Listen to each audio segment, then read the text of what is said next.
నిజాన్ని సమాధి చేస్తూ పచ్చమంద తప్పుడు ప్రచారాలతో ప్రజల్ని మభ్యపెడుతూ రాజకీయ మనుగడ కొనసాగిస్తున్న కూటమి ప్రభుత్వాన్ని వైసీపీ నాయకులు ప్రశ్నిస్తున్నారు.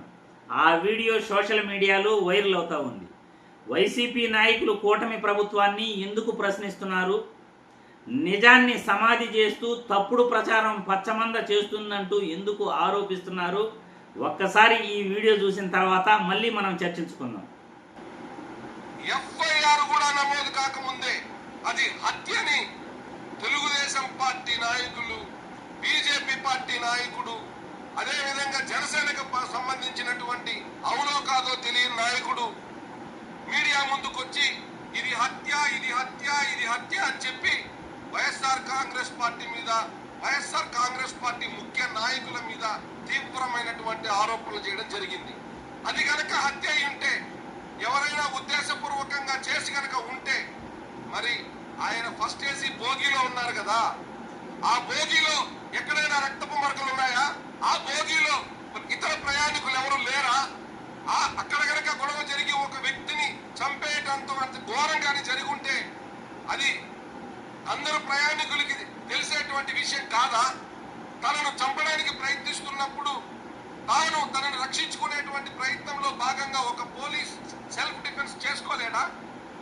కనీసం అరవలేడా గట్టిగా? ఇవన్నీ కూడా తెరపైకి రాకుండా, ఇవన్నీ ఏమీ తెలియకుండా, అసలు ఇన్వెస్టిగేషన్ ప్రారంభ దశలో ఉండగానే ఇది వైసీపీ నాయకులు చేసినటువంటి ఒక దుర్మార్గమైనటువంటి హత్య అని చెప్పి నెపాన్ని మా మీద నెట్టడం ఎంతవరకు న్యాయం? ఈ కూటమి ప్రభుత్వాన్ని నేను గట్టిగా అడుగుతున్నా. చూశారుగా, వైసీపీ నాయకులు కూటమి ప్రభుత్వాన్ని ఎందుకు ప్రశ్నిస్తున్నారంటే, టీటీడీ మాజీ ఏవీఎస్ఓ సతీష్ కుమార్ మృతిపై ఎఫ్ఐఆర్ నమోదు కాకముందే వైసీపీ నాయకులు హత్య చేయించారు అనే దుర్మార్గమైన ప్రచారాన్ని అప్పుడే టీడీపీ పార్టీ కూటమి నాయకులందరూ కూడా స్టార్ట్ చేసేసారు.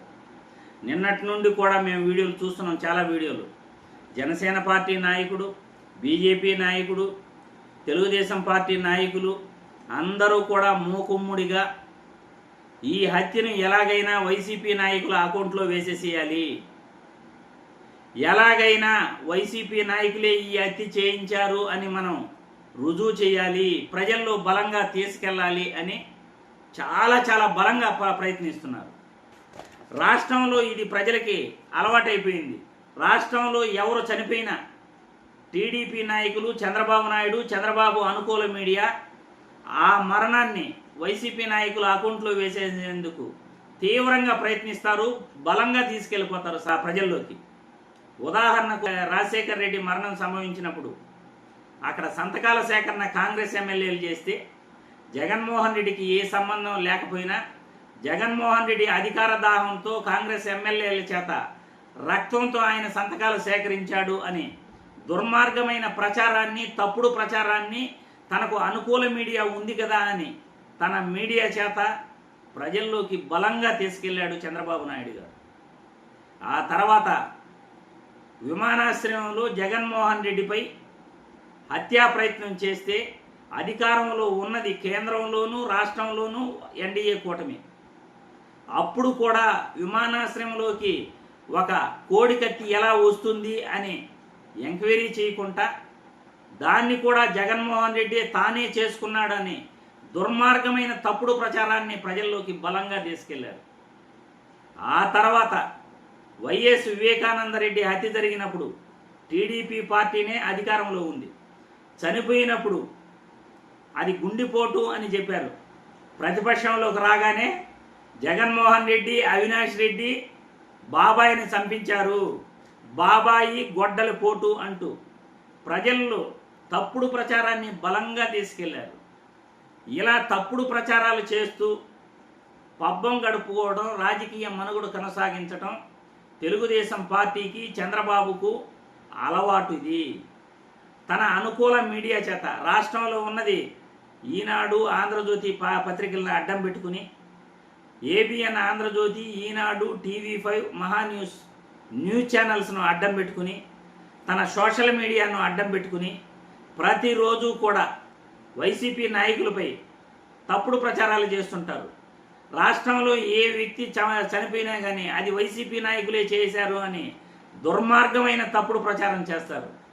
అందులో భాగంగానే ఇప్పుడు టీటీడీ ఏవీఎస్ఓ సతీష్ కుమార్ మృతిపై కూడా అలాగే ప్రచారం చేస్తున్నారు. టీటీడీ మాజీ ఏవీఎస్ఓ సతీష్ కుమార్ గారు మృతిపై అసలు ఎఫ్ఐఆర్ కూడా నమోదు కాకముందే ఇలా దుర్మార్గమైన ప్రచారాన్ని ఈ టీడీపీ నాయకులు, కూటమి నాయకులు చేస్తున్నారంటే అది ఎలాగైనా వైసీపీ నాయకులకి అంటగట్టేసేయాలి. ఆ హత్యను కూడా ఆ దుర్మార్గమైన తప్పుడు ప్రచారంతో మనం లబ్ధి పొందాలి అని తీవ్రంగా ప్రయత్నిస్తున్నారు. ఈ సతీష్ మృతి ఎలా జరిగింది అని ఒక్కసారిగా మనం చూసుకుంటే, గురువారం రాత్రి 11:53 ఆయన రైల్వే స్టేషన్లో రైలు ఎక్కినట్లు సీసీ ఫుటేజ్ ఉంది.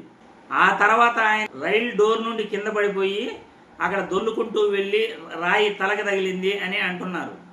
ఇంకా కూడా పోస్టుమార్టం రిపోర్ట్లో పూర్తి ఏ విధంగా సతీష్ కుమార్ మరణించాడో ఇంకా క్లియర్గా అయితే చెప్పలేదు. కానీ ఈ లోపలే టీడీపీ నాయకులైతే సతీష్ మృతిని వైసీపీ నాయకులకు అండగట్టే ప్రయత్నం చేస్తున్నారు.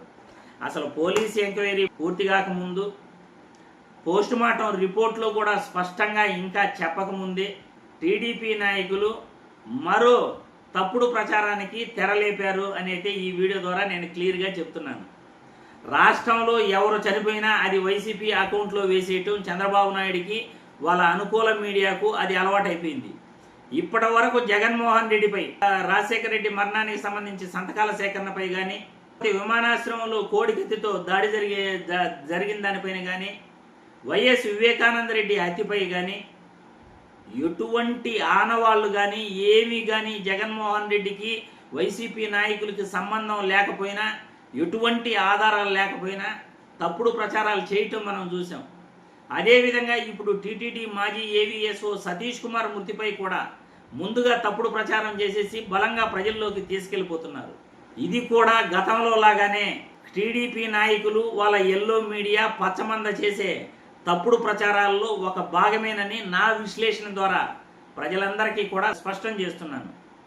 నిజాన్ని సమాధి చేస్తూ తప్పుడు ప్రచారాలని ప్రజల్లోకి తీసుకెళ్ళి రాజకీయ మనుగడ కొనసాగించడమే టీడీపీ పార్టీకి, చంద్రబాబు నాయుడికి అలవాటైపోయిన వెన్నతో పెట్టిన విద్య అని నేను ఈ వీడియో ద్వారా స్పష్టం చేస్తున్నాను.